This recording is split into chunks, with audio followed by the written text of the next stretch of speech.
everyone, welcome back to the channel. So today's video is a Spider Shop UK unboxing, and hopefully you enjoy this video because in here contains an enclosure and a adult female tarantula.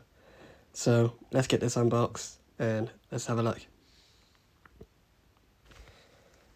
So let's get this unboxed. Now the enclosure I've got in here, I've never used these before, so I'm hoping they'll be really good enclosures. Obviously, I will give you my honest opinion on them. So hopefully they are good, because they look really smart in the pictures and stuff. So here we go. So on the left contains the tarantula, the adult female, and on the right is the enclosure I've got. So this is a 20 by 20 by 30. So it gives you an idea of what tarantula will be going in here. It is an arboreal tarantula. So so it is an arboreal enclosure, and hopefully these enclosures will be really good. So I'm going to get this unwrapped and let's make the enclosure. So just quickly before I start making the enclosure, I'm just going to show you what it looks like. So it does have a sliding front door, which is a bit stiff to put in and take out.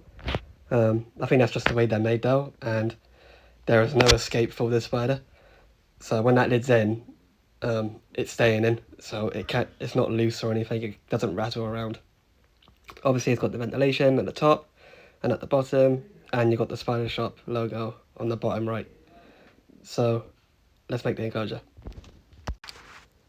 So while I make the enclosure, I'm going to talk about this tarantula. I'm not going to say what the tarantula is.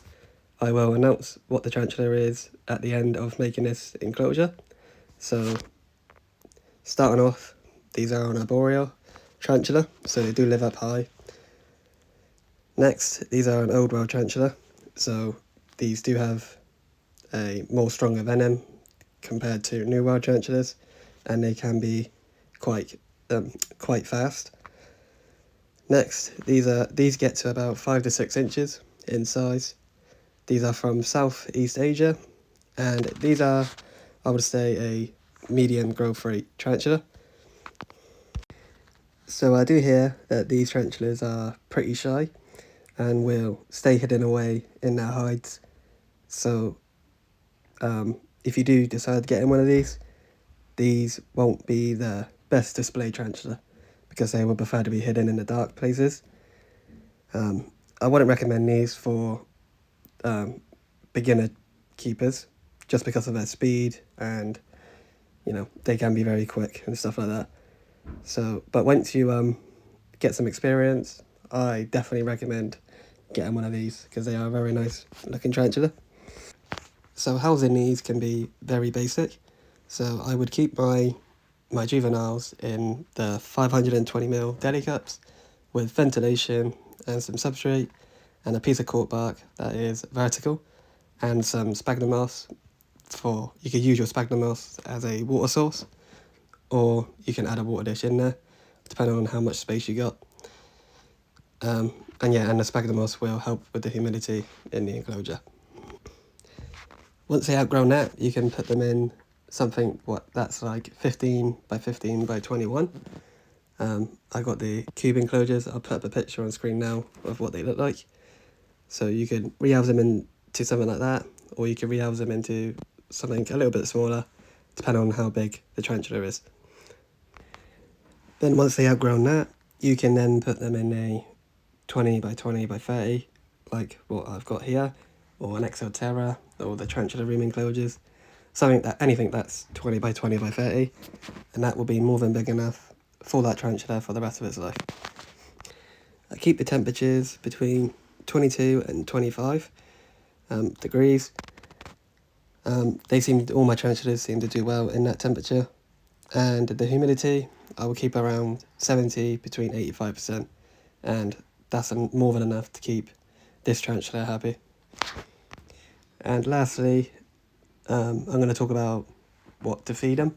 So my adults, and this goes for all my tarantulas, so all my adults, I feed them either large red runners or the Mario worms, or if you live in the States, you call them super worms.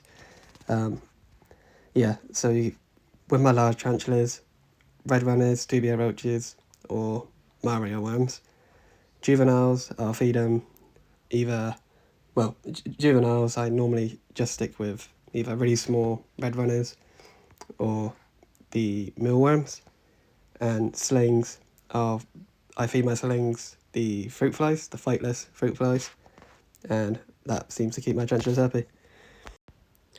So I'm going to talk about what I'm putting in the enclosure. So this ain't a bioactive. This is just going to be a basic enclosure with some fake plants. So I put in some, same substrate, potting soil and cocoa fibre. I mixed them together. I put a flat piece of corkbark, it's got a bit of a curve to it, and I put that in the corner, so hopefully she'll use that as a hide. I put a fake plant in the other corner, in the right corner, and then I used a piece of wood that I picked up from the woods and put that at the front, so hopefully when she comes out she'll rest on it, and that's if she comes out. These tarantulas are known to stay hidden away though, but hopefully it'll help and make her come out. So yeah, so I put that in at the front. What you see me doing now is I am gluing a bottle lid to the corkbark, and that will be her water dish. I put in some leaf litter and some. I didn't put any sphagnum moss in because the substrate was quite not wet, but it was quite damp. So I didn't want to. That will give humidity anyway. So I didn't put any moss in. So I'll wait for the substrate to dry out, and then I'll add some in or whatever if it needs it. But yeah, that's pretty much the enclosure. Quite a nice looking enclosure. And I do like this tank as well. I do think they're quite smart. So let's get Spider in. Okay, so here we go. So this is the tarantula. So this is the Hattie Hattie. I can't pronounce the scientific name because I'm not very good at pronouncing it. But yeah, an adult female, Hattie Hattie. So yeah, let's get this in. So what I'm doing, I'm taking off the lid, the lid on the pot, taking it off and seeing whereabouts she is in the tissue. Now, so she was in the tissue, but the tissue didn't have a, what do you call it, like another bit of tissue that sits on top to close it in. So what I did was I put a flat piece on top and then use the tongs to pull the tissue out to see if she'll come out with the tissue or if she'll go out the tissue and then go into the pot. But unfortunately, the footage I had, my phone was actually recording, as you can see now. I'm, trying to figure out what, the best way to do this. So when I actually do get her out, my phone, that was the bit that wasn't recording. So unfortunately, you didn't get to see her come out the pot, but she came out really nicely, nice and calm. I was being gentle, as you can see. But yeah, very annoying that it didn't record. But the good thing is, we were able to get a good close-up of this tarantula. Get a good close-up, see what she looks like. She does look very cool though. So, she looks good, she looks healthy. So yeah, this pretty much brings us to the end of this video. If you like this video, give it a like. If you didn't, leave a dislike. I do just want your opinions. Drop a comment down below. Hit the subscribe, and hopefully I'll see you again next time. Bye for now.